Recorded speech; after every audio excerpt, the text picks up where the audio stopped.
welcome to the latest edition of the 941 Sports Zone. I'm Spitz. He's John going snowblind Masoni.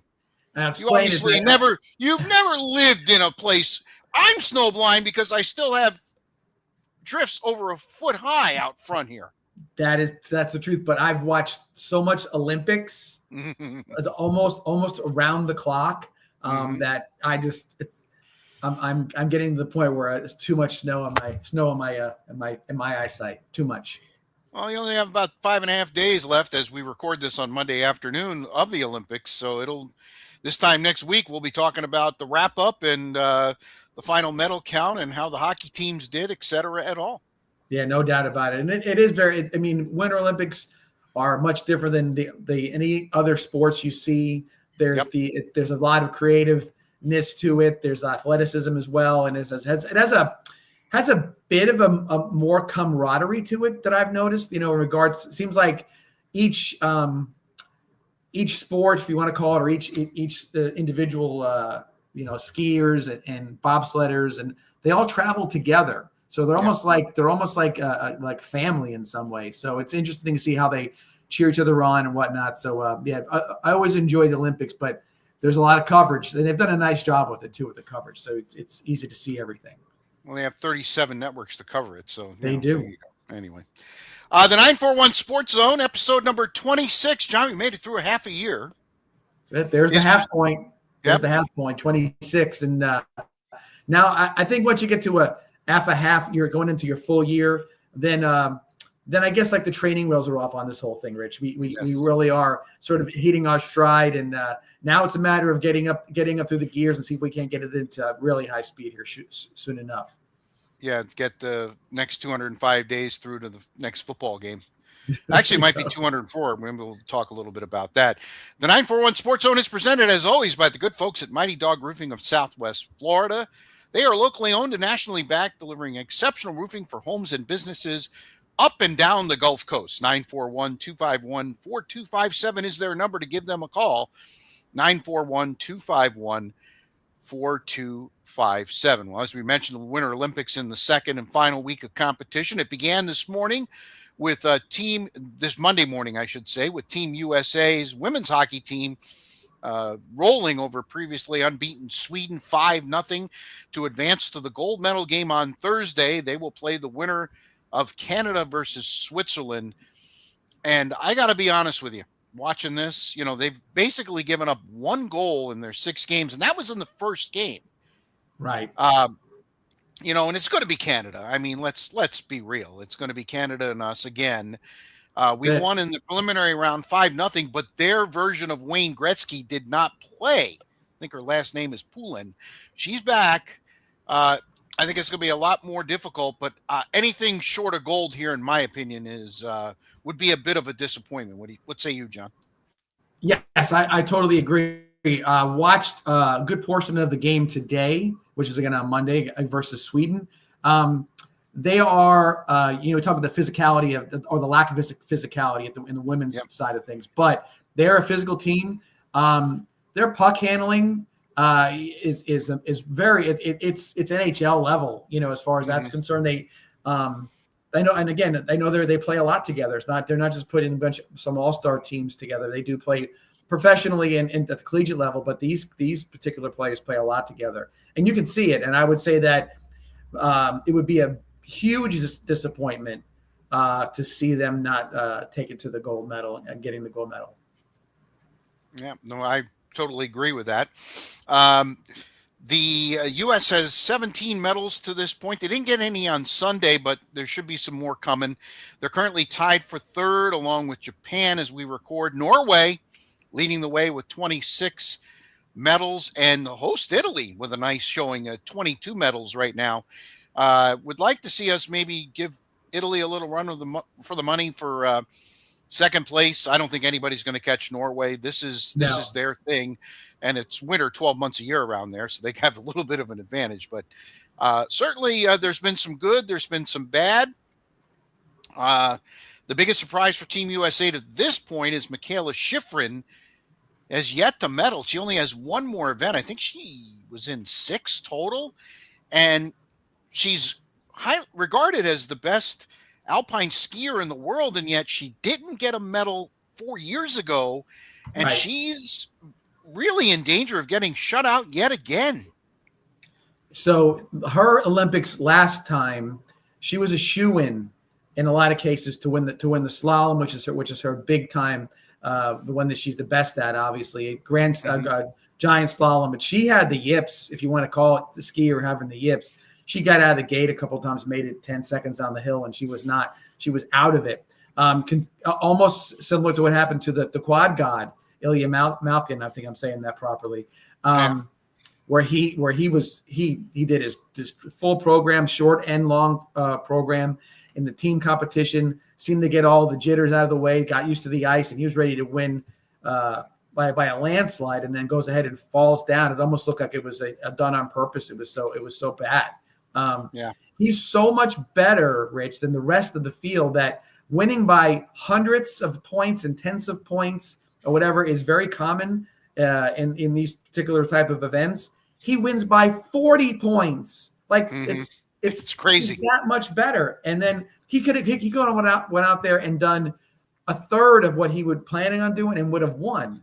That's how far ahead he is. And it was tough to watch. But that's what Mikaela Shiffrin's been dealing with last year and a little bit this year. Now she did okay in the giant slalom because it was a little tough course, and that's not really her best event. But she really dropped the ball in the team event where it was the downhill and the slalom, and the Breezy Johnson, who we talked about last week, was the fastest down the hill. And they were in first. Yeah. When you have the best slalom person in the world coming out, it should have been another landslide victory for a gold medal for the two of them. And then she didn't pull it off. So slalom is going to be the one she's going to have to do something about. And although, she's got her career is so unbelievable, over 100 wins in the World Cup situation. She's by far the most accomplished women's American skier of all time. And she is a media darling as well. She's well-spoken. She's fun to listen to. She's pretty. There's a lot of good things that go into that she has a lot going for her moving forward. But I know, but somebody in that situation, you want to put a stamp on your legacy. And this one race might be the one that say, yeah, she came out of it of the yips or whatever it was, and she did win the slalom. I would say maybe you could be okay with a podium, but nothing less than that. She has to medal in slalom, otherwise it's going to be a real issue. Yeah, you mentioned it, the Breezy Johnson thing. I mean, they went from first to fourth. They didn't even get on the podium. That was shocking to me. That it was that poor of a performance. Yeah. It was that poor. Yep. The men, as far as the hockey team, they finished unbeaten in the preliminary round. They beat Germany 5-1 on Sunday. So they're going to end up as the 2 seed because, Canada's scoring 10 goals a game. Yeah. So they ended up getting the 1 seed. And what that means, in all likelihood, for Team USA is a matchup with Sweden in the semis. And Sweden is a darn good outfit. You don't win that game, you don't medal. You end up finishing fourth. Right. Or not fourth, below that even. You don't get the opportunity to even get a medal. So it's going to be an interesting game against Sweden. Of course, their captain is one Victor Hedman, who plays for the Tampa Bay Lightning. The Lightning are so well represented. They're on like a half dozen teams. There's guys. Jake Gensel's played very well for Team USA. He had a big goal in the win over Denmark. That game was on Saturday. The Lightning players have all played very well. And so far, fingers crossed, nobody's gotten hurt so far, at least from the Lightning, because when they come back on the 25th, they've got this little thing called the Eastern Conference where they're leading. But in all seriousness, this is a great showing for the Lightning. But the one thing that does scare me is Sweden is a very good outfit, and that's a very likely 2-3 matchup. Your thoughts? I will tell you this: watching the men's side, what I've looked at and seen from the Americans is they seem to be there's a little bit of a slow start, and I'm not really keen on the goaltending. Mm. Um, it seems a little. I've seen some soft goals. I've seen some Oh, situations that maybe they shouldn't have. The Canadians are on a mission. yeah. They all have a look on their face like they're pissed off. Like Hmm. they're pissed off at something. Maybe they're pissed off at Donald Trump. Maybe they're pissed off at the fact that they are not getting the run that they expect to be, that their rightful spot on the king of the hill situation, for them with all the sport as it is. But I don't know. I mean, I do see a difference between the two teams as far as the demeanor on the ice is concerned. So it's going to be interesting to see how it all plays out. If you were betting, I think you'd bet on Canada at this point, just based on the resumes coming up through this point. But all bets are off with rivalries. Yes. And this is when you don't know what's going to happen. Momentum can shift in a heartbeat. One thing can lead to another, and you next thing you know, you are playing for the bronze. So we'll see what happens, and we'll see if the U.S. can come out and get an early jump on things, establish themselves, play a little better. Just they need to be a little sharper. Let's put it that. Yes. So that to be fair, a little sharper than they've been. Yeah, you're talking Jeremy Swayman. He let two incredibly soft goals, including one from almost 100 feet. Was way outside the blue line. If he sees the ice again, that would be a major shock. Yeah, they're definitely going to have to tighten things up, and they're going to have to play a physical brand of hockey. They're going to have to knock the Canadians off their game. Well, let's get there first, though. Like I said, Right. It's no guarantee that they're going to play. They're going to play Canada. I think Canada rolls into the finals. They have just been, and you mentioned that edge they play with. Who's their coach again? John Cooper. John Cooper. Yeah. Oh, the man is a master motivator. He's a tremendous coach. If he doesn't win the Jack Adams this year, I think they should just go ahead and not even have a coach of the year anymore in the NHL. But he has definitely put his stamp on this team. I saw a highlight yesterday, I think it was, and I saw Connor McDavid scored a goal in a trouncing of a game. And when he scored the goal, there was no glee on his face. Right. He looked like he was biting through his bottom lip or his mouthpiece or whatever. He had a look. It didn't look the same from, the celebration was sort of like, well, let's go get 5 more goals because we're going to make sure we get number 1 seed. And we're going to make sure we have all the advantages we need to keep moving on.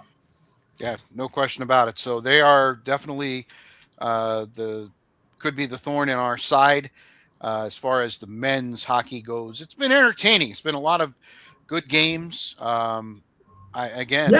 Definitely.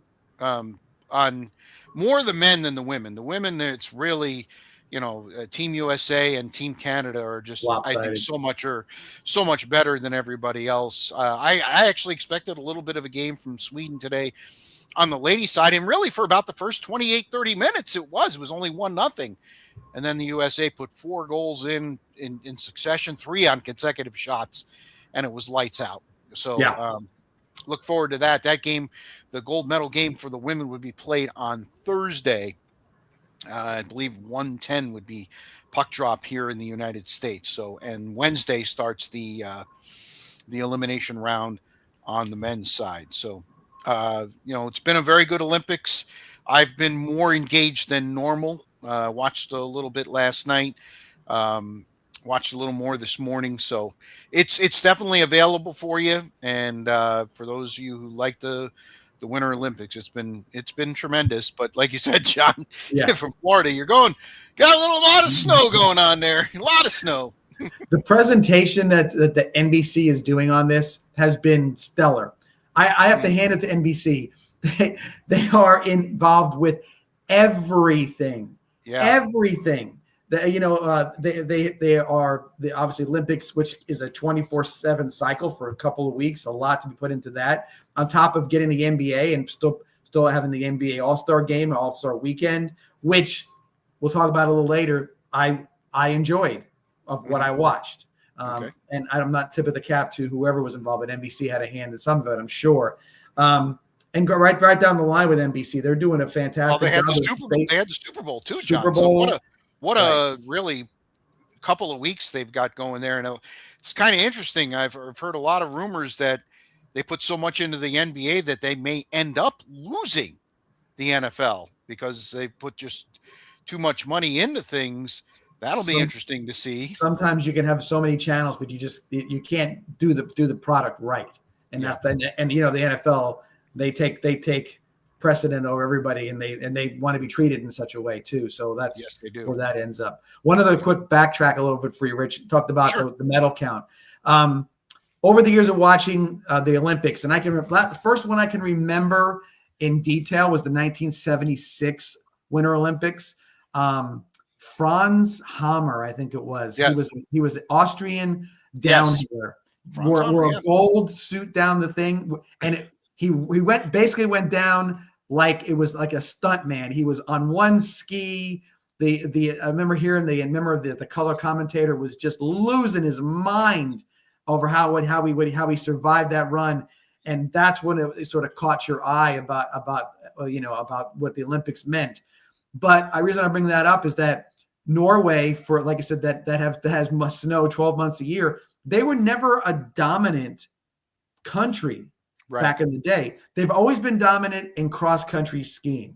I remember that for sure. They were always cross-country skiers, and they did well because back in the day it was USA and Soviet Union and Germany and Austria, and you go right down the list, and you didn't really, now Norway was there, but you didn't see them as much. Whatever they've done over the last 20 plus years to make themselves the dominant winter sport country, a tip of the cap to whoever's in charge of that, because they really should be. It should be the sport that they could dominate in a lot of ways. They're dominating now in the jumping, and I can't remember the jumping, yeah, jumping, yeah, and they're doing well in that, and they're doing well in the downhill skiing. They're doing well in all kinds of the skating stuff. So they're doing a really good job in everything. I see them. They're doing well in curling.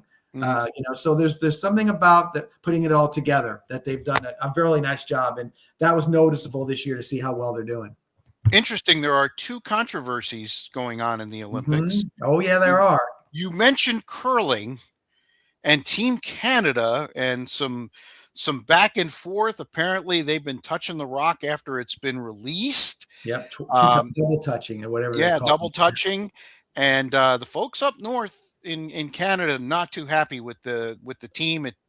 It's been clear as day, and of course, there's been some back and forth rancor going on with that. But the other controversy is how do I describe this? So apparently in the ski jumping and also in the downhill, you can gain an advantage by taking an injection. Yes.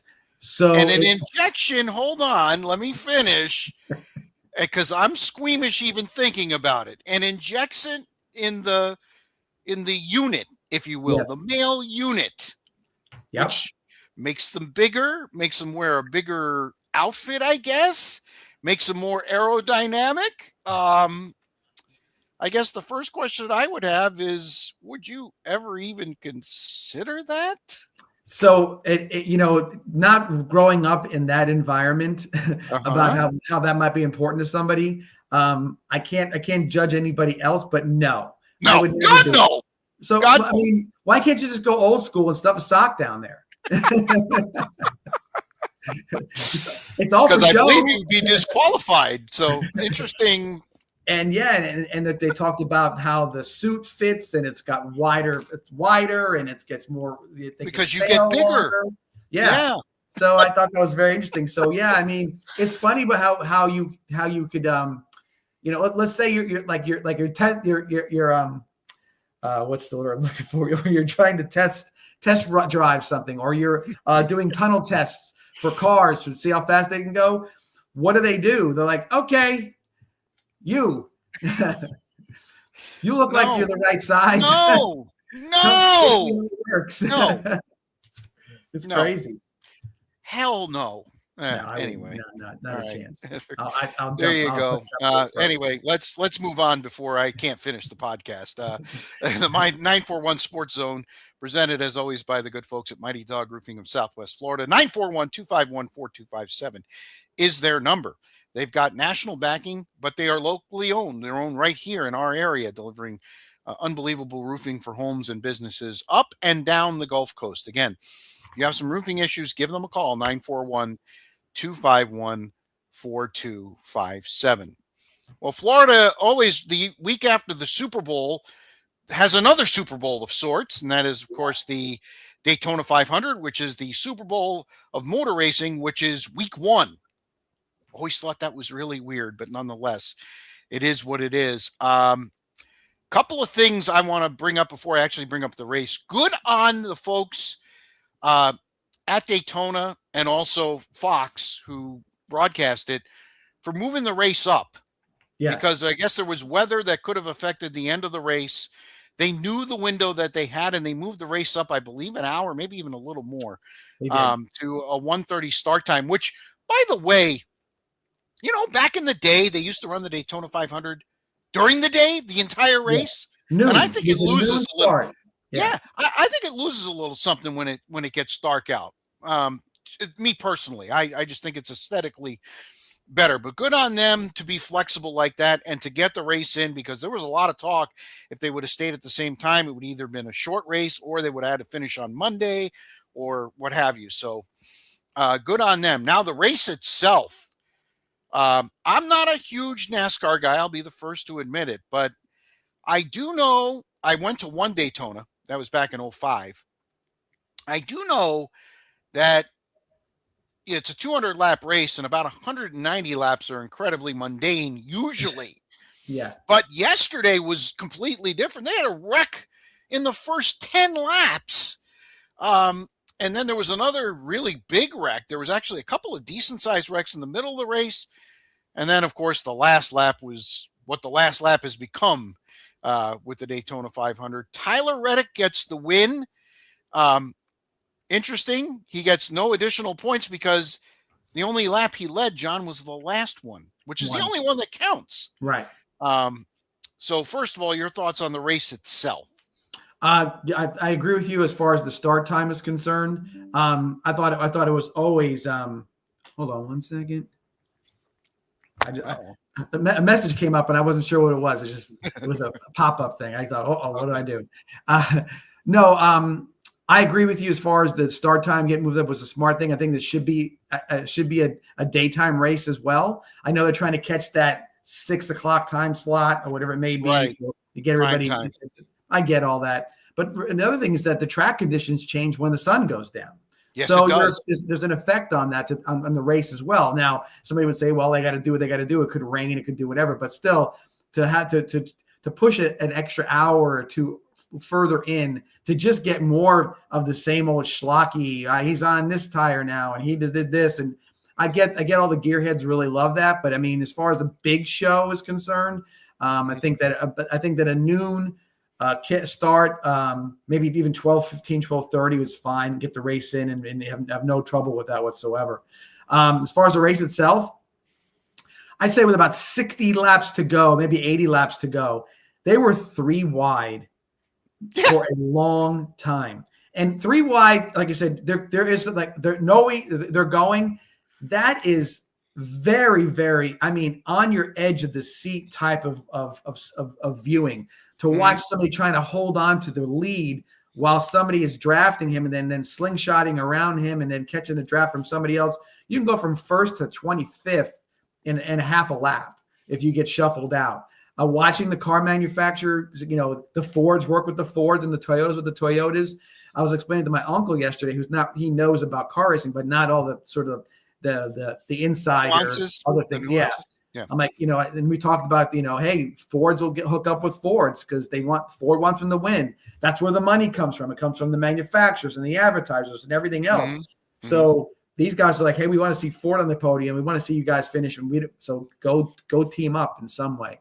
The person who won, that was a right place, right time. Yeah. Twice in the race, he could have been part of a major wreck, and twice he avoided it. And ironically enough, who does he drive for? Mm-hmm. Michael Jordan. And Michael gets to have his time, but he was hands on the trophy. He likes trophies, man. He loves trophies. Well, the backstory of this, John. I mean, basically NASCAR was trying to put him and Denny Hamlin out of business. Yeah, and they had to go to court. And this was literally like a month and a half ago that Jordan and Hamlin won. So this is extra special sweet for Jordan. The fact that the people that wanted to put him out of the sport, and not only does he race on Sunday, he wins. Yes, Right. he does like to put his hands on trophies, no question about it. And that smile reminded me of a couple of the championship smiles in the 90s. I mean, he was beaming ear to ear after the victory, and I know it had significant meaning. And I will say this to you, like, so he had so much to do with Chicago's championships. At the end, it almost felt like it was Michael Jordan and whoever else threw on the Bulls uniform. You know what I mean? In some ways, it was. Right. I think the smile on his face was a reflection of the fact that it was he was part of a team. Now ownership is obviously you're top of the totem pole, but he can only do so much. There's a whole lot of people in an organization like that have to get things done. And his failings in Charlotte as a basketball owner were because he had his hands in too much of the stuff, from what I've heard. In this case, he had to give up a little bit of that leadership role or that hands-on ability and say, no, I trust you and I trust this person, and we're putting this guy in the car, and I'll be there. And then because it looked like there was a genuine happiness to him winning that. Yes. He bets millions of dollars on the golf course. The money in the bet means nothing to him. Right. But the idea that watching it all win and how it's a real family effect. I would be surprised if a year from now he's not sitting down for some conversation with somebody, maybe a podcast or two, who knows? And he admits that this was that was maybe one of the happiest or one of the better wins he's ever had in his life, no matter what sport he played. Yeah, no question about it. Tyler Reddick winning. He passed Chase Elliott on the final turn. Elliott then, you talked about that 3 wide racing. He came low. The guy to Elliott's right kind of turned a little bit, and that started another major wreck. But like you said, he really had the charm. He had the charm going, because he could have been easily wiped out. So good on him. Ryan Stenhouse finished second. Joey Logano every year is in the top 5, and he did it again. He finished third. Elliott ended up fourth after getting passed, and Brad Keselowski rounded out the top 5. So another very successful, sold-out crowd. Crowd was really into it. You could definitely tell. And I think that helps. That's the other thing. We talk about TV and all that stuff. This is a weekend, and the fans, they bring the RVs. They're partying all weekend. But the fact that they were able to get done, around 5:30, 6 o'clock, they get to go home, and they, it just worked out good for everyone. And I thought the crowd was fantastic. I know it's a niche sport.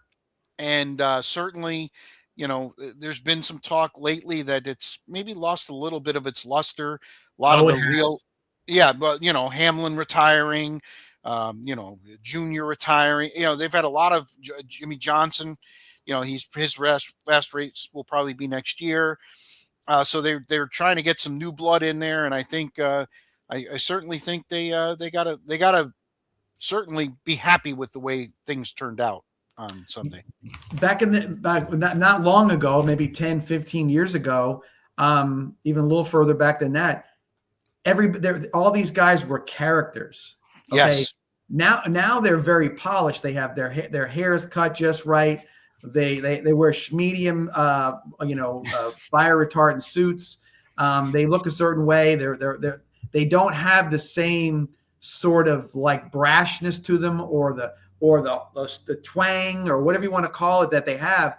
They don't seem to have it. They're very corporate. Mm-hmm. They're not, it's a comedy movie, but the Legend of Ricky Bobby, Talladega Nights, mm-hmm. When the character of the Frenchman come in, and he was a corporate guy, buttoned up, whatever he was. I win, I drive better than you. And Ricky Bobby's winning by driving backwards. It's all slapstick, it's all comedy, but there's something to that.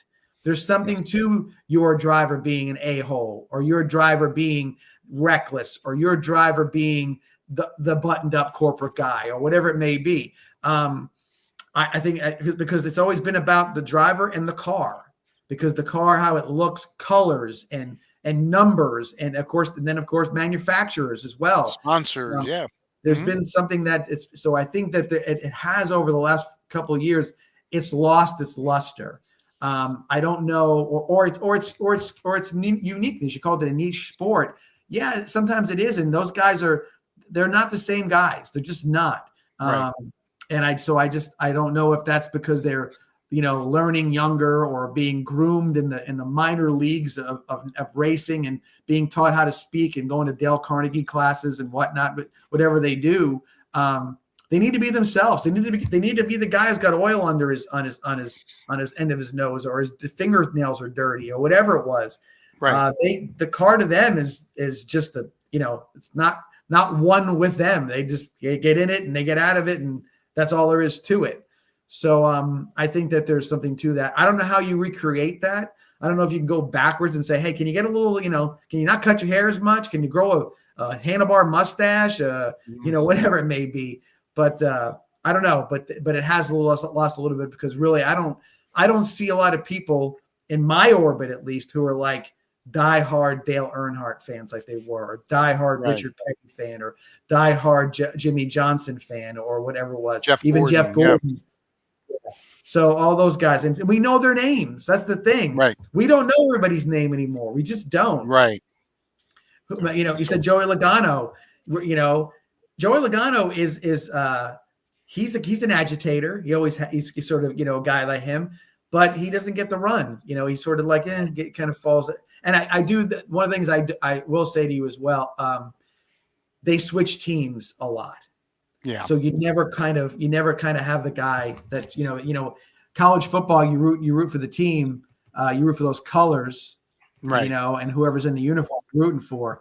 Now it's like, well, who drives the 3 car? Who drives the 24? It's like, oh, it's a young and up and comer. Like, oh, okay, well, I don't know him. Where'd the guy who was driving it go? Well, he's working for so and so down the pit row, and it doesn't come across as that you don't have anybody you can say lean on and say, I got my gear and that's my guy. All right, so another Daytona 500 in the record books. Of course, they'll have the race later on this year. They always have 2 races, and I think it's actually part of the playoffs now. It used to be the Coca-Cola 400, but I don't know who the sponsor is now. Pepsi 400. I remember it was Firecracker 400. Yeah, that's correct. And that's great. Yep, exactly. It was always on July 4th. Now they've kind of moved it, I think, a little later. So, yeah. Anyway, and that was a night race, too. That was a night race because most of it was because it was so hot.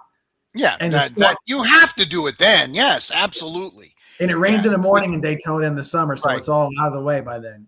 Yeah, exactly. All right, Mighty Dog Roofing of Southwest Florida, bringing you this in every episode of the 941 Sports Zone. 941-251-4257 is their number. They've got the backing of national brands, but they are locally owned. And give them a call if you need some roofing. 941-251-4257. They are the best around. All right, we wouldn't do a podcast if there wasn't any NFL in it. And the Dolphins have begun to get the broom out and clean house. And I mean, it's kind of funny because the logo for Super Bowl 61 came out. Okay. And one of the colors is the Dolphins. Do you really think the Dolphins are going to be anywhere near sniffing the Super Bowl next year? No. So hopefully this will shut down the conspiracy theorists who keep saying, oh, yeah, like this year it was, I guess, the 2 guys that were closest to the trophy. Yeah. Drake, come on.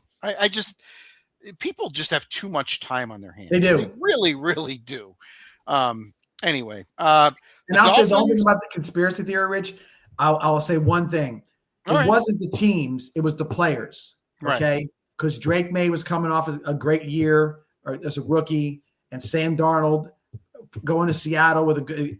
So if there was something to be said about them being closer to it, it was more about the 2 quarterbacks being marquee players now. Right. Because weren't they also wasn't Aaron Rodgers or somebody were a little close to them as well as Yeah, I think as well. So you could interpret there's it any way reasons you they want. do it, but it wasn't about picking the winner. That's for sure. Right, exactly.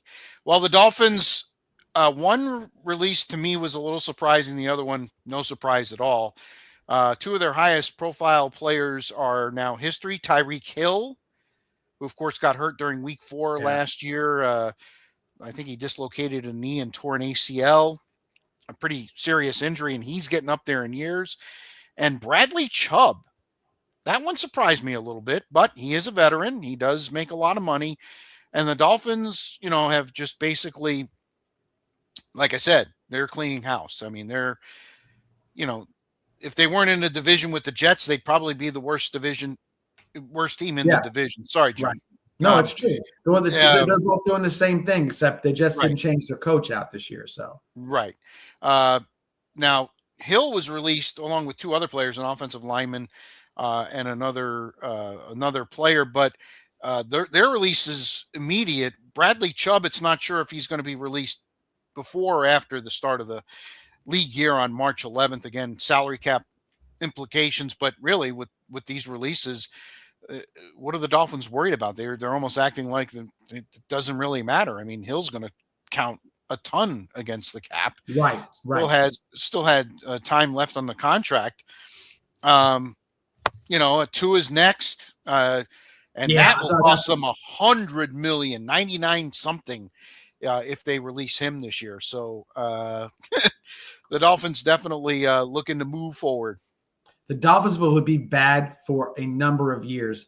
And I will say that they might be bad enough because I think, it's very hard to you mentioned the Jets. I'll use the Jets. The Jets restarted a year ago or, Aaron Glenn comes in. It didn't work. It was terrible. Okay. It was an absolute disaster. Coaches are getting fired, everything else, and they're restarting. But they can't sit around and wait and tank another year or have another bad year. Aaron Glenn will make it back as the coach. Correct. So it's not going to happen. Miami can sit back and say, you know what? We're going to get Arch Manning, or we are going to get that guy because there's going to be a lot of them. We got one this year because right. Because then you have Chambliss coming back. You got Moore. You got right. Arch. All those different. You're going to have a ton of quarterbacks coming back, and you want the one you want. You better suck. And that means get rid of Tua, put Quinn Ewers in there, a quarterback, or that better yet, put Zach Wilson in a quarterback. Oh, Jesus. Have a bunch of guys that aren't very good and go out there and go 2-15 and just take your beating and wait for the next guy to show up and be the savior. That's it, because you already tried the Tua thing, and it's not working. It's never going to work. He's injury prone. He doesn't throw the ball as he never had the arm strength from day one, and so you just look at that and say that's a failed idea altogether. So that's the deal there. So we'll see what happens. Dolphins will be bad, and there'll be a lot of bad teams next year, by either by choice or not. There are going to be some bad teams, and I think you're going to see a lot of early ejects, so to speak. Somebody comes out of the gate and they're 1-4. Coach has been there a couple of years. It's a failed they're going to cut ties and hope for the best. Yeah. Interesting, though. I'm sitting here thinking, and with Tyreek, maybe another renewal with the Chiefs. Again, they're lacking at the wide receiver position. They could be the ACL twins because, Patrick Mahomes went with an ACL, and Hill, let's see if he has that burst back. But if you're the Chiefs, you can get him for the league minimum. Putting the band back together, right? So we got now. Does Kelsey come back, or is he going to get married and go off into the sunset? Mahomes will be back. Hill coming back will work because he really fit what Andy Reid did use him for. And It was good with Miami too. Don't be wrong, but the fit is very easy. If he's smart, he's got a ton of money in his pockets. If he wants to go play football and be a part of a winning situation, then he should go to Kansas City. Make sure he knows his role, which I think Andy Reid will tell him who his role is, because we talked about this last week. The AFC is way weaker than the NFC. Yes. Way weaker. Yep. So AFC is up for grabs. Kansas City in that division, can they beat Denver? Sure. They can beat the LA. Sure. So they can easily win a division if they get their act together. A couple pieces here and there. I think their old line is not bad. So we'll see about that. I would definitely, if that would be the case. Where else would he go? I would have no idea, because who else is willing to know? Don't forget, he didn't just hurt his knee. He's a little bit of an iffy character as well. Correct. So you're not just taking on a guy that's going to have a janky knee. He's also got a guy with a janky personality. And so you know what you get. And at least he's going to a place where probably he'd be this most settled version of himself back home with the Chiefs. Yeah, see, I agree with that. That part, because Andy Reid is a no shit guy, and he'll lay it right on the line. You want to play for us? Cut the shenanigans. I think that's part of the reason why they released him to begin with, or traded him. I should say he's never been released. They traded him, and maybe now he's learned his lesson, and maybe like you said, they get the band to get back together. I think that's part of the reason Travis Kelce's just kind of laying in the weeds at the moment. I mean, wait and see. And it's not a bad thing to do, because like I said, if he left tomorrow, his legacy is cemented. He's a Hall of Famer, one of the top 4, 5, however you want to look at tight ends, and maybe in the history of the NFL. So he's got nothing more to prove. It's all up to him what he wants to do with himself for the next year or so. Well, I think it's him and Gronk. I think 1-2. So I agree with you completely. The championships matter, because look at a game like Tony Gonzalez. I mean, he couldn't win anything. He was all over the place, didn't win anything. So you say the same thing.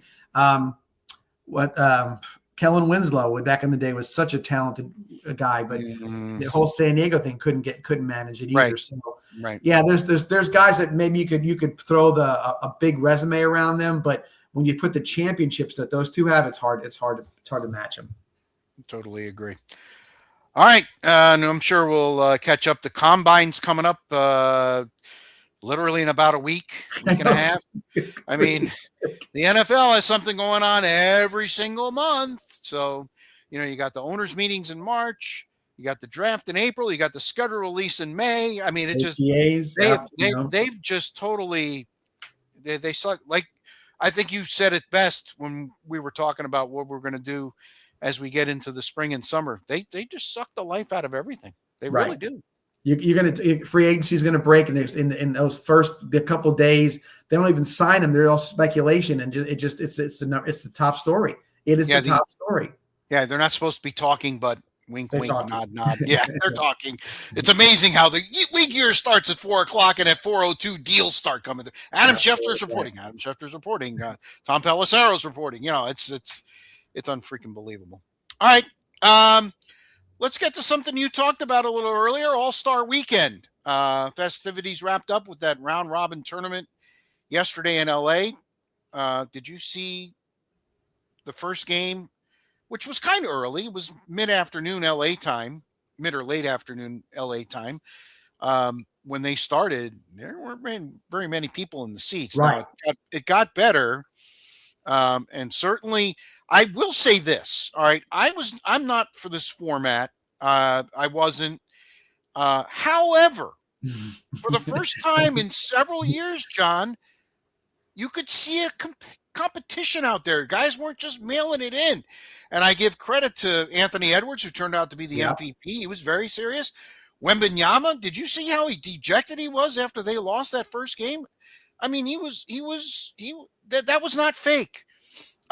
So maybe, even though I don't like the format, maybe the format created the competition we've been lacking for over a decade, at least in the All-Star game. What's your thoughts? So what it did, which when I first heard, I'm like, interesting. I couldn't really give you till I saw it happen, what was going to happen.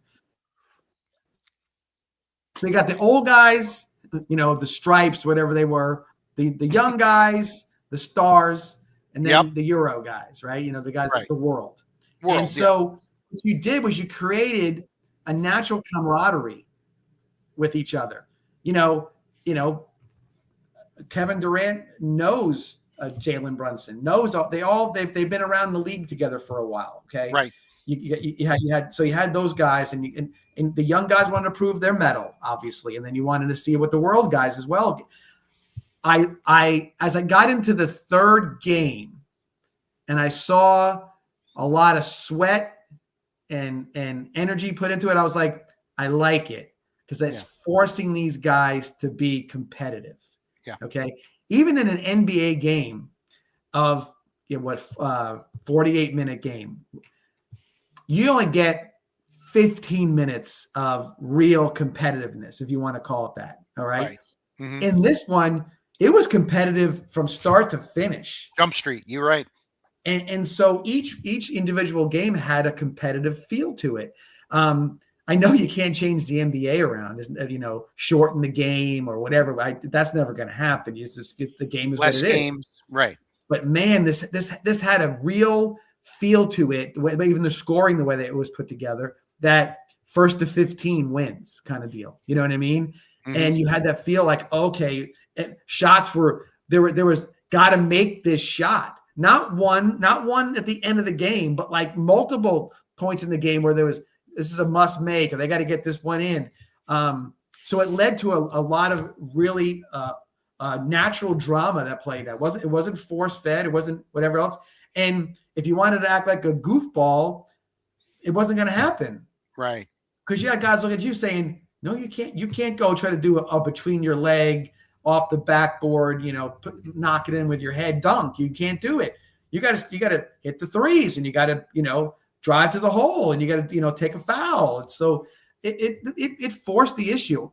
I will tell you when it's all said and done, it's an A, and they need to keep this thing in place for a long time. You will not see people walk in like at Chavez Ravine in the second inning and leave in the fifth.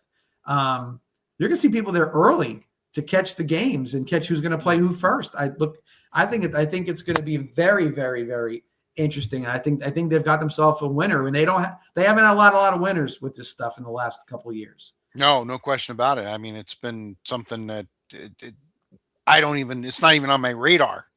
Right. When we're doing that. So, hats off to the NBA for making it a little more competitive. The stuff that happens prior, the 3-point contest, I think, was still good.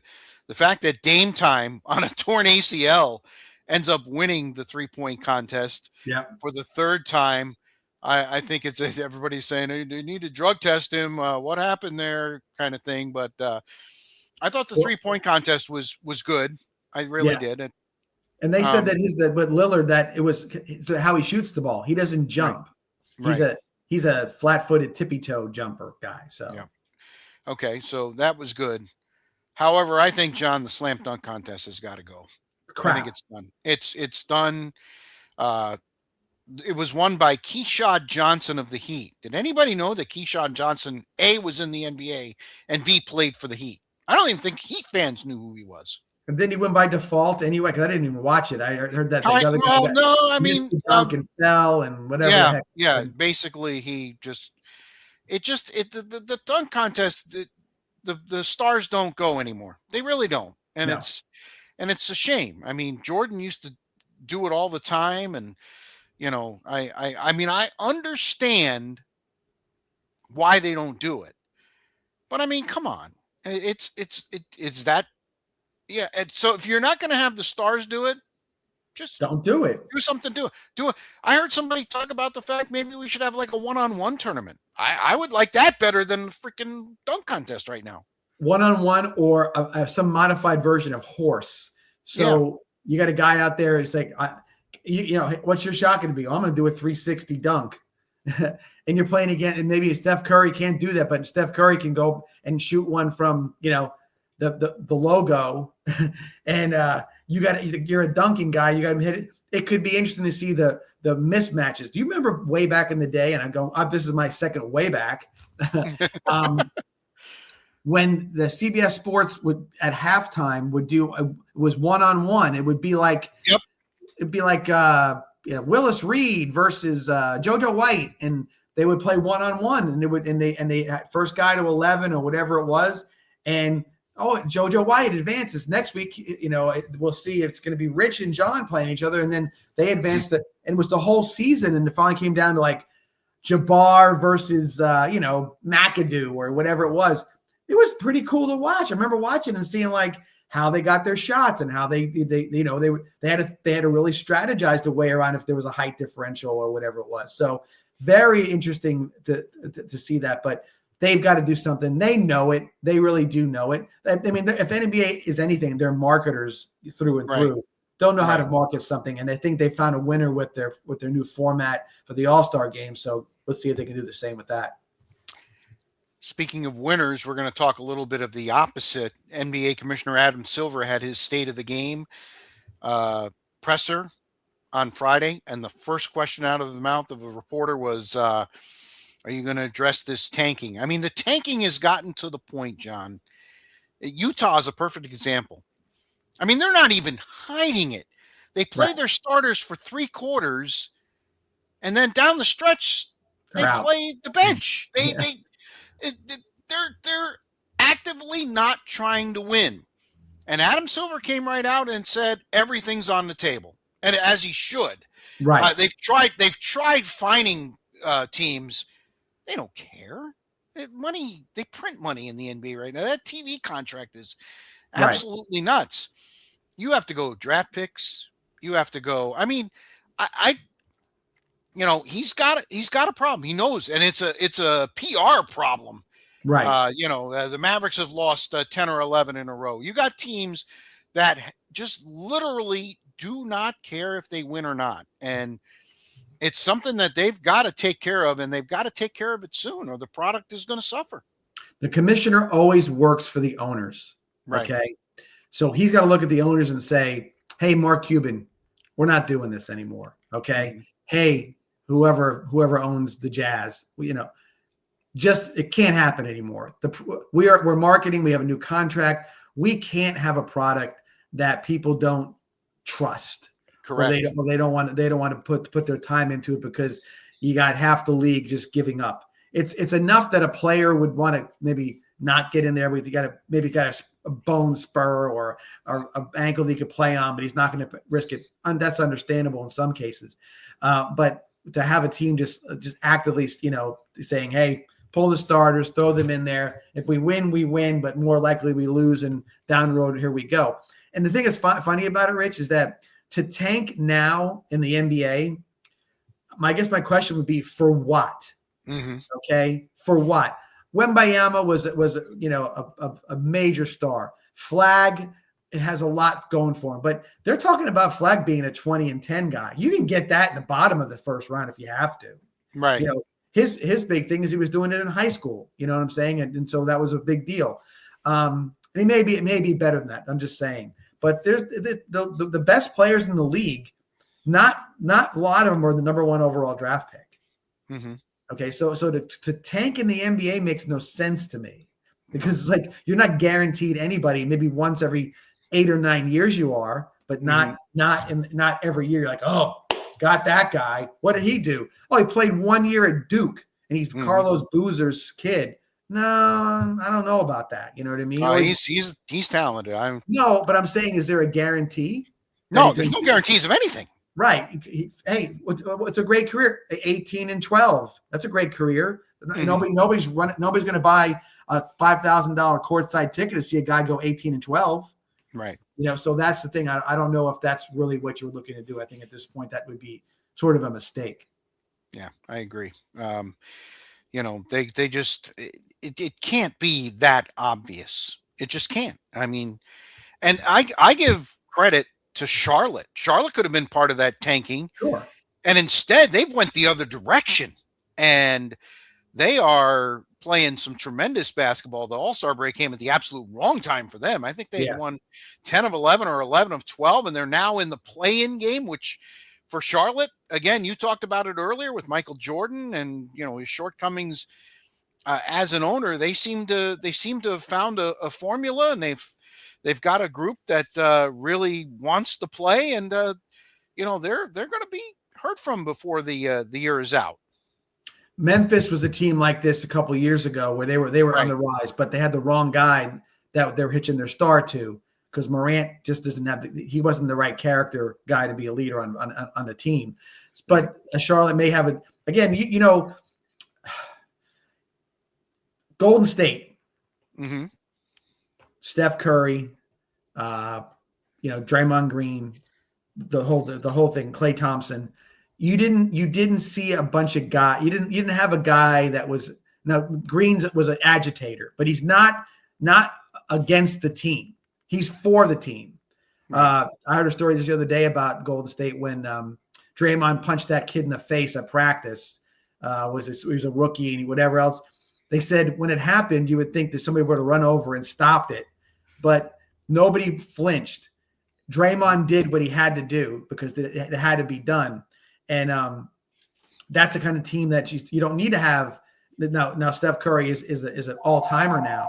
And that means he's that's some. There's actually a landline here, so that's if you hear that noise, everybody, you don't know what that is. Wow, a landline. Yes, you relic yes. you.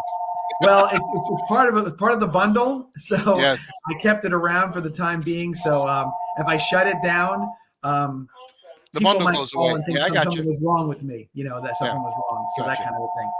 But anyway, that team was built as a team. They weren't built on individuals, and they became great superstars because of the team concept. So I think there's a lot to be said about that as you look at the NBA. You don't have to go out and try to get, I think the LeBron sweet talk everybody to come play with you in Miami thing is sort of losing its luster. Yeah. You're not seeing it as much as seeing the Oklahoma City championship proves it out there. The Denver championship proves it out as well. And of course, Golden State the same way. Yeah. All right. 941 Sports Zone brought to you as always by the good folks at Mighty Dog Roofing of Southwest Florida, 941-251-4257. Give them a call, get that roof taken care of before we get into the summer months and it rains every day and it starts raining inside your house. You don't want that. No. 941 no good. 251-4257. I omitted something and we're going to slot it in right here, John. They played Pebble this weekend, Pebble Beach. And some tremendous golf was played. They toy with that course, John. Both of those courses. They really do. The wind was up yesterday afternoon.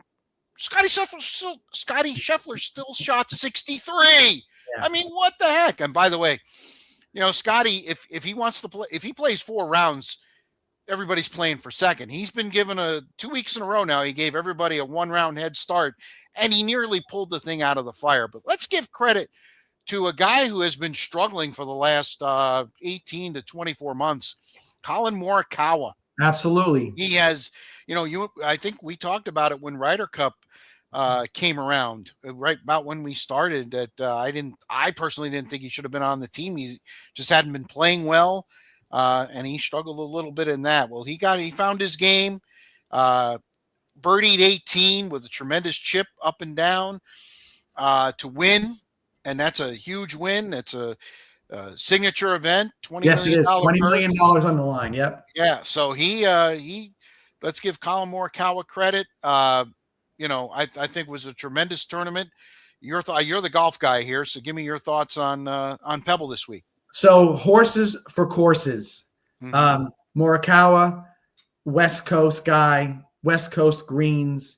It means a lot. He took advantage of it. He's won at Torrey. He won his U.S. Open there, or his PGA championship there. But he's done that.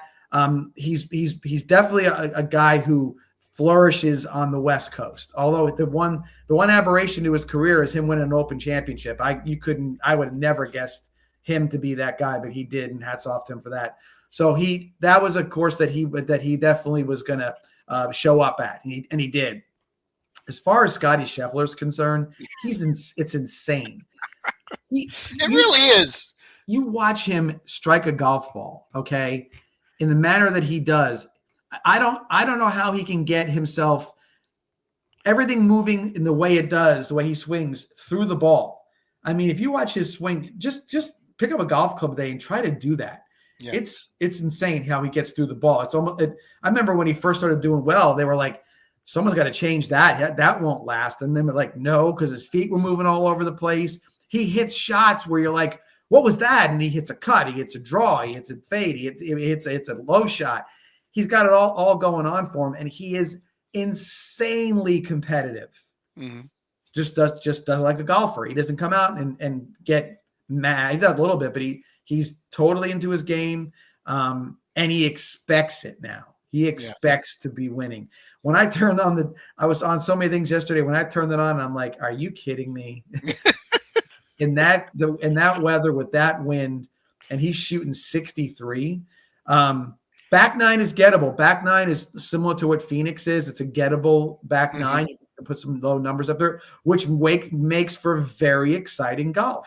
From the all around golf fan, because you want to see scoring. You don't want to see guys winning because a couple double bogeys cost somebody. You want to see guys go out there and go get an eagle or a great birdie putt or whatever it may be. So and unfortunately for them, the best part of the Pebble Beach golf tournament is Pebble Beach itself, and seeing all the views and whatnot. You didn't get much of it. You got as much as you could, like a bright sunshiny day there does. But you got the other part of that area where it's a nasty, cold wind blowing off the Pacific Ocean, and you got to try to do your best. And those guys were doing a really great job making it with a win at 21 under, which is a hell of a low score. Yes. By the way, Scheffler played the par fives 7 under par. Yeah. That's insane, dude. I mean, there are 4 of them. Eagle, birdie, eagle. And he eagled 18 to get into position. A tap-in. Yeah. Eagle. Yeah, exactly. Where he had hit a shot that rode the wind out over the Pacific Ocean and came in and landed 4 feet from the cup. Crazy. Yeah. Tremendous. But good. Hats off to Colin Morikawa. I know we don't talk much live on this, and I'll make it brief. Anthony Kim's an interesting story. Unbelievable story. He basically tried to kill himself, for lack of a better term. Drugs, alcohol, and all that. I think he was out of the game for like 11 or 12 years, and maybe more than that. And then he had he was thrown off a live at the end of last year. He had to qualify to get back on the tour. And yesterday he ran down Jon Rahm and Bryson DeChambeau in the final round. And he didn't just run them down. He won by 3. Right. I'd love to see him get back at the PGA Tour. I would. It would be a tremendous story. You're absolutely right. You think about if that happened in the PGA, the story that would be the lead in our show for sure. That would be the lead because it's that much. You're right. He did try to kill himself, and I'm not going to call him a country club kid, but he tried to kill himself like a country clubber would. He just became totally didn't want to do anything. The word is toxic. He was toxic to himself and everybody around him. Yep. And then gets a shot to come back and almost screws that up, and now he goes out and wins one. Yep. Super talented golfer. Super talented golfer. And you just watch him just waste away. It was a sad story, and now it's a redemption story. So very interesting and good to him. So hopefully he can stay clean and sober and take advantage of his opportunity. Absolutely. All right, a couple more things before we get on out of here. College basketball. There's a new number 1 team. Your lock of the week last week, Kansas, without their best players, still beat Arizona at Fog Allen Fieldhouse. The stat of the day, maybe the week, the month.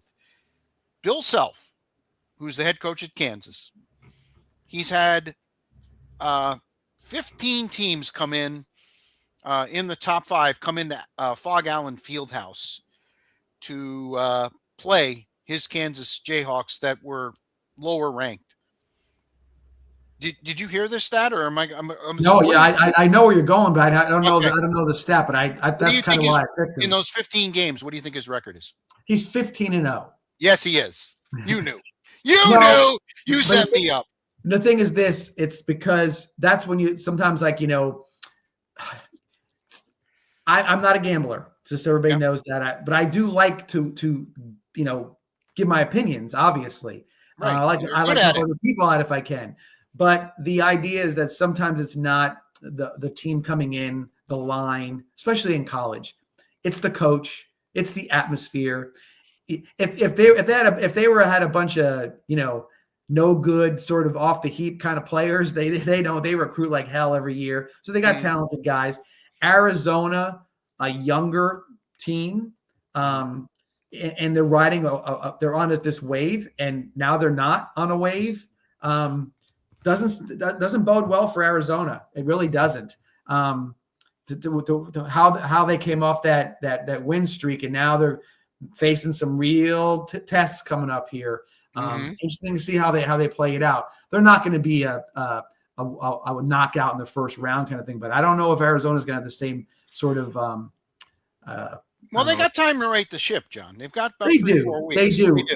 but again, young guys Yep. that they're depending on to be contributors. It could be interesting to see how Arizona falls or how far they go over the next couple of weeks.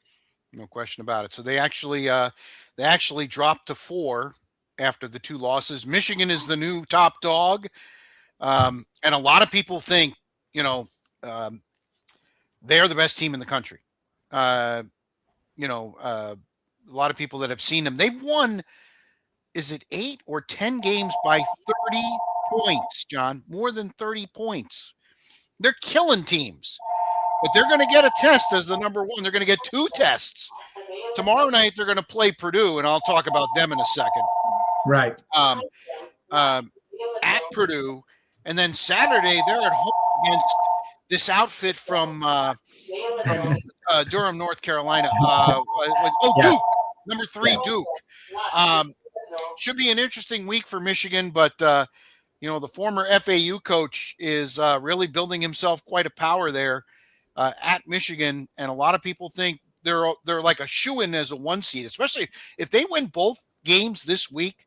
They would literally have to fall on their face not to be a 1 seed. Yes. And I've seen them play, and their best is about as good as anybody else's that I've seen so far play this year.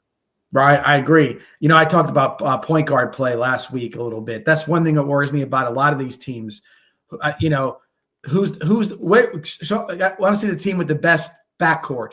Who's got the best backcourt, ball handling, all the stuff that I think is how you win basketball games against equal competition. So we'll see. I think if the betting line or how things are looking, I think we're going to have 8 teams that are going to come out of this as the real teams that have a chance to win it all. And Michigan is one of them for sure. Michigan is definitely one of them. The rest of the top 5 that came out a little earlier on Monday as we record, I believe Houston is now number 2, and they have a tough game right out of the chute tonight against Iowa State, who fell from 5 to 7. But man, the Big 12, you got Arizona, Houston, and Iowa State in the top 7. And then you have Texas Tech, who's lurking, who beat Arizona at Arizona, and has unbelievably deep pockets. It seems like every sport, now that Texas Tech, now that we're in this new NIL thing, Texas Tech seems to be good in every single sport, and they're buying their way. They got that oil money working for them. No, there's somebody. See, they if that's the rule, you play in the rules, just go for it. And they're going for it. Now, like anything else, it could backfire. You know what I mean? It's not always a given. Right. But in this day and age, it's not recruiting anymore. It's paying people to come play for you. And so everybody else is working on the same rules. They got to do. If you can do it, they can do it. That's how it works. By the way, Dusty May is the coach. Yes. At Michigan. And finally, I was like, I can't remember his name, but Dusty May. The UConn rounds out the top 5. And I think any one of those 5 teams can win it. Here's another team who I think can win it. And they won it last year. Florida has got things together. They really have. That was a nice win on Saturday against Kentucky. Kentucky was very motivated. They had aspirations of possibly, tying for the conference title, and Florida just kind of pushed them away. 1-9. They're scoring a ton of points. They play defense when they have to. Florida's all the way up to number 12. They're playing some tremendous basketball at the right time of year. But the one thing I talk about point guard play, that's one thing that worries me about them. Yeah, sure. But now, I mean, looking at it, he's Boogie Fland, who's their point guard. He doesn't do anything different than all the other point guards in college football, college basketball do nowadays. They come in hot to go. They bring it up fast as they can. They penetrate. They try to kick it out to somebody for three, ball movement, whatever it may be. Only thing I see about Florida is that they don't have a consistent 3-point shot outside of Thomas Hoke. Yep. You can't. He's the guy they got to go to for threes, and unless the kid from Princeton figures it out, he was like 13%, and the other night he did something. So yeah, Florida's one of the teams. They may not be a top 8 team by the time the season ends, but they're one of the top. There's too much there. Their front court is insane. Probably one of the best in the country, if not the best. And when going all the way back to game 1, they played Arizona game 1. And that was one of the better game 1 basketball games I've seen in a long time. And it was front court versus front court. And in that night, their front court, Arizona's front court, were more skilled scorers than some of the guys that Florida put out there. And they had a better backcourt. So that was the big difference. That ball turnovers were the end of that game for Florida that cost them that basketball game. Well, they've gotten more consistent guard play. I know he doesn't do anything that's spectacular. You can't have the point guard you had last year. He was by far the best guard in the country. But you know what? They were very inconsistent at the start of the year, and it cost them some ball games. And now they're playing at the right time, playing extremely well. And they weren't winning games like they're winning now. Last year, they're much more dominant wins than last year's team. Yeah. So, all right. There's only one team left now that's undefeated in Division I, with Arizona losing last week, and that's Miami of Ohio. They haven't played anybody. They are currently sitting at number 22. They moved up one spot. They're 25-0. It'll be interesting. I want them to stay undefeated because I want to see where the committee puts them. I really do. Can they get to a top 4, if you will? Can they get to a top 4 seed? Which I think they can if they end up. If they blow through the MAC conference tournament, they can't. They got to put them as a 4, no lower than a 4. Absolutely. If they do, then that's stupidity. Yeah. All right, locks of the week. We talked about it. I'll talk a little bit about this Purdue-Nebraska game. I will tell you right now that Purdue is going to be one of my early outs, and they're probably going to be ranked in the top 10. And it's not because of the kid. Smith, the point guard, had a tremendous game against Nebraska. But Matt Painter, their coach, you're up 14 with 2:45 to go. You basically salted the game away. 4 consecutive possessions with double digits remaining on the shot clock. They're hoisting up threes. Where's the timeout? You know where the timeout was? On a challenge that literally took less than 30 seconds. I couldn't believe he challenged it. And a lot of people listen. The Matt Painter's had some criticism in the years. They were one of the teams that lost a 116 game. Yep. And I don't think you lose a 116 game if you have a coach that knows how to navigate. I ended up winning the thing, but I mean, I don't know how many times they try to give it away. These kids still have to be coached. When you watch Purdue, I don't watch a lot of Purdue basketball, but if I turn on a Purdue basketball game 10 years ago or 15 years ago and turn one on tomorrow, they look the same. Yes. They've got a couple of guys that usually some height down low. A guy can give you 10 points and 8 rebounds and 5 fouls. You got a point guard who can he can do some things, but he really isn't he's not your best shooter. You got a kid from Slovakia who's out there. He can hit the 3, that kind of thing. They're the same team over and over again. And I'll say this, and this is probably people that are Purdue fans would say like, oh, that's ridiculous. But where does Matt Painter come from? Where's his tree? Where does it come from? It comes from Gene Cady. Nah. What did Gene Cady do at Purdue? His name's on the court, whatever, but he never won a championship, in regards to that. And then when it came down to when Purdue for me was always like, hey, Indiana and Ohio and Michigan look great in basketball. Michigan State's doing great. Don't forget about Purdue. That's always what it was. Like, don't forget about Purdue. Right. And then Purdue would get there and they get to the Big Ten championship and lose by 20 and then lose in the second round. Yep. It's like the same thing over rinse repeat. And he learned his trade under the guy who did the same thing. Yep. So that's my rant. I should have saved that for my what's bugging me, but nonetheless, we both won, and we mentioned you at Kansas over Arizona. So you're 14-7. That's I get a lot of kudos for that one. People are like, I got a lot of nice pick there. Yeah, absolutely. I'll agree. I'll tip my cap that I don't have on to you. So, but 67% on locks of the week is not bad, especially for a guy who doesn't gamble. I'm 12-9. I'll take that most times, but I'm 2 behind you, so I gotta make up some ground. You got one yet, John? I do. Okay, well, let's go. You talked about both games earlier. I'm sticking with college basketball because it's kind of hard to right now. Everything's a little mushy about trying to make picks in college basketball. There are good games to watch. I went with the Tuesday game last week. I'm going to go with Saturday game. Okay. So right now you're going to watch it happen. I'm going to decide right now. Michigan at Duke, Arizona at Houston.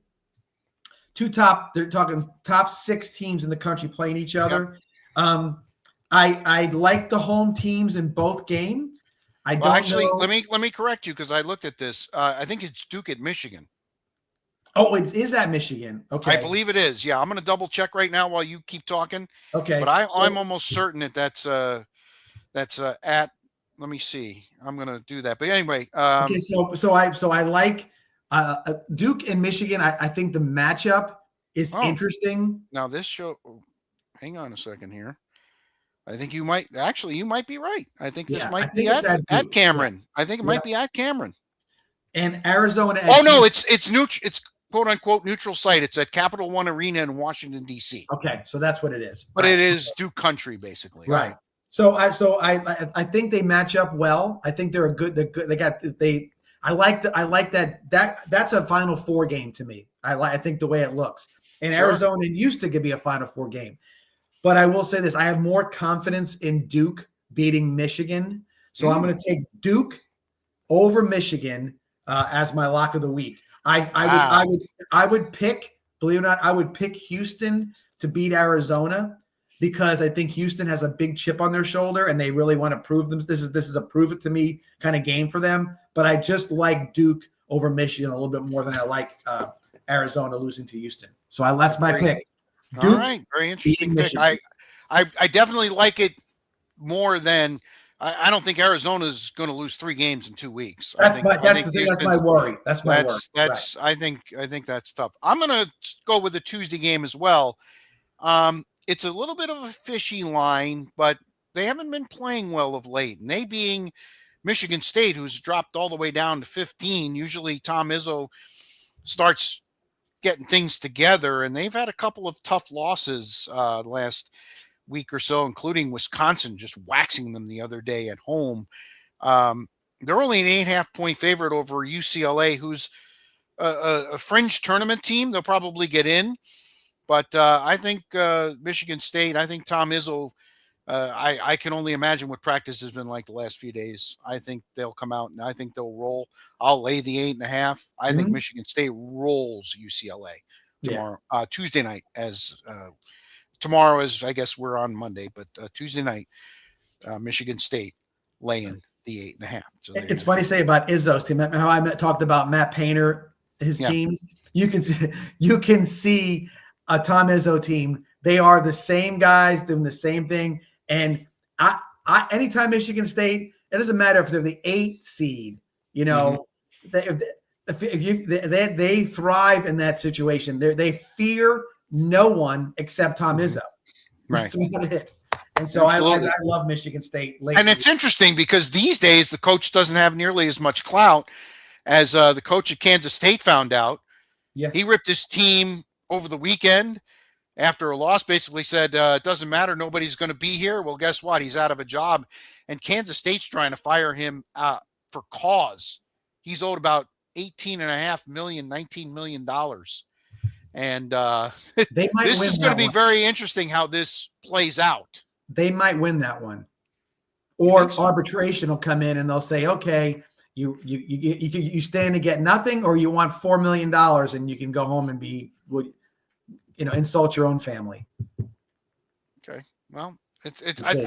a lot of the college basketball world's going to be watching this one. Absolutely right. And Tang, 2 years ago, Kansas State was an Elite Eight team. Remember, they lost to Dusty May and FAU when FAU went to the Final Four. Kansas State and Iowa State, similar situations. They have some great teams with some good players, and then all of a sudden they just can't seem to get past the Sweet 16 or even the Elite Eight. They just can't get past it. Yeah. All right, final segment. What's bugging me? You want to go first? You want me to go first? You can go first. All right. So I talked a little bit about Purdue, and I probably should have saved that. But what's bugging me is, we talked about it earlier, the tanking that goes on in the NBA. And Adam Silver's got to fix this sooner than later, because again, in this world that we live in now, betting is widespread. There's over 30 states that have legalized gambling, and you got teams that are openly tanking. I think that's a major issue. And while Adam Silver kind of said the right things, he's got to act. Right. And I have not been thoroughly impressed with him as a commissioner, because, like you say, he's a commissioner for the owners. He's supposed to be, but I almost get the sense he's more of a commissioner for the players. The players put a lot of pressure on him. And I think his legacy is going to be defined by what happens here. I really do. Because you can't, this is the world of professional sports. You can't have teams that are literally doing what Utah's doing. That's got to end, and it's got to end before they start play again on Thursday night in the NBA. I just think you just can't have that. You can't have that in the NFL, Major League Baseball. You just can't. And so it's bugging me that while Adam Silver kind of said the right things, he needs to take action, and he needs to take it sooner than later for the NBA. It already bugs me that you can't buy tickets in advance because you have no idea who's playing, which is another problem in the NBA. He's got a few things that he's got to fix, but this tanking thing to me is the biggest thing. All right. And I 100% agree. You talk about the gambling side of it real quick, which I'll just add something. Watching a game and you're everything is pregame. They're talking about the line, who's playing, what's the prop bet. Every sport now has it. Okay, so you can't look at it and say, "Hey, Mr. Fan, Mr. Gambler, or whatever it may be, I'm not going to worry about it." If they're gonna, that's part of the analysis process. You got to figure out who's going to tank and not tank. No, go play the damn game. And you're right. He's 100%, 1,000% about the players. He's in love with the players. Okay, because that's what the marketer does. The marketers and coaches in the NBA are relegated to being guys that are they're third class citizens. They're not even. They just take up a seat on the bench. They're not really. It doesn't even seem like they're that engaged, or players don't engage them as much. So it's just one of those things where the players have been running the roost. And look, I thought the NBA was going to be the first team to ever go out of business. I still think that can happen because the money. ESPN saved everything for them. So it is. So now did NBC. They saved them as well. So we'll see that. But how long? Like anything, a lot they can go through money pretty quick with how they spend it. All right, lock of the week. So mine's pretty simple. And again, it goes. I sort of been nostalgic for the Olympics this year. I remember a basketball game in 1972. I told you I went back further, right? Where there was basically the fix was in. They got the Russians got over the USA basketball team. They got 4 different attempts at the same Hail Mary pass down court till they got it, and then it was a whole slew of things. It was crazy. One of the worst things you've ever seen. However, over time, especially with winter sports, where judging is a part of what happens, you have different countries represented. That it's the woman from France and the guy from Germany and whatever, and there are the judges of this stuff. And it is subjective. Am I saying that right? Yes. Not objective. Mm-hmm. Well, it's objectively subjective. How about that? Yeah. So the look of it is that you say, well, where are you going with this? Well, hey, the guy who was going down the ski slope on moguls, even though he's the fastest, his knee was a little off on this one and this way, and this is my opinion, and his scores are all wonky. You're never quite sure who you trust. But the one thing that came out is that the ice dancing that came out in the U.S. Team, Chalk and what's the guy's name? Anyway, they're a married couple. They've 15 years together. They've reached this pinnacle. They're the favorites to win, and they lose. They lose to training partners and coaches that they share. They lose to a French team that was very good. However, after the fact, you find out that the French judge was so far different than anybody else. It made the difference in that team winning and the other team losing. And so you still have this air of, well, who's got the fix in for the one they want to win? Right. I know it's a judgment call, but when it's that glaring, I can see if somebody was off that, you say, consistently this is how they did stuff, but no, it's not. Right. So this has to be rectified, because the minute that there's the aberration, you see it in other sports. Throw the high and the low out. Yeah. Hey, immediately you know what? We're going to take a 10-minute break and go sit down and figure this shit out. We're not going to wait till tomorrow or whatever else it is. It's all computerized now. They're not sending ballots in through the mail or secret whatever else it is. Now when a French judge does that for the French team and it costs somebody the gold medal, something's got to change with that. And it's been going on for years and years and years and years. And for as much as I've told you I enjoy the Winter Olympics and I'll give it all the validation in the world and how it looks and everything else, you can't let that happen. You can not when everything comes down to hundreds of seconds or so many points, and that you can't let that happen at the highest level. It just really cannot happen. So I hope it gets rectified, or at least it gets at least given the proper look at it to see what happened or didn't happen. But somewhere along the way, you got to be able to eliminate that possibility. If you're French, you can't judge the French guy. How about that? There you go. There it is right there. There it is. Period. End of story. You can't judge for the Americans. Correct. You can have 25 judges. Okay, you 7, you're up for the next group, or you're up because none of your people are in it. How simple is that? But that's that weird, bougie, shitty European, that kind of shit. It's stupid. It's really dumb. Like, well, no, she's the best. No, she's like anybody else. She wants her team to win. Yeah. That she didn't get to be a skating judge because they asked her in the street to come try and do it. She's been doing it for years, and she knows everybody on the French team. Stupid. As a gambler, there's just 4 words: the fix is in. Seriously, how do you think anything else? Now, the Americans have taken the high road. They're not even going to appeal. I know, which I thought was rather interesting. You know what? Again, that also lends to the same thing. The artistic nature of it, whatever it may be. Everybody's got. Sometimes you got to be like, nah, bullshit. I'm kicking the door in. You know what I mean? Because if you don't, the next guy's going to get the same treatment. You don't want that to happen. You just don't want that to happen. And unfortunately, 72, 2026, still happening.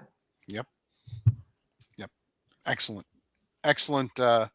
What's bugging me, and that'll wrap up another edition of the 941 Sports Zone. I was putting things together today and was like, how are we going to get to, maybe we'll shorten. Nope, it's still an hour and a half. No matter what we do. I say it was because we added football. We added football, and then we added golf too. So there you go. But we'll be back with another episode next Monday. It'll be a Olympics wrap. Do they go to LA? golf? Do they now go Yeah. to LA? LA. So One more. And all yeah. the Californians, that's the bet California guys. Yes. If you're especially anything in the top 10 is guys who just love Riviera. So yeah, bet those guys that it is different. I played golf in California. The greens are way different. Yeah. It's all different. It's crazy. It's crazy how different it is.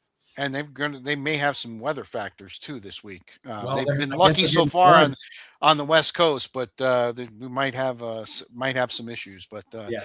we'll get into that a little more next week. I'm sure there'll be some NFL news that breaks. We'll be back to playing basketball. Hockey will be around shortly.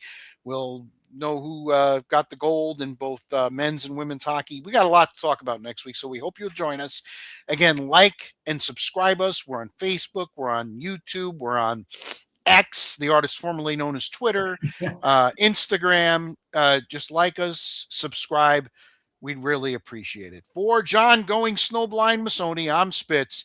Until next week, so long, everybody. Bye-bye.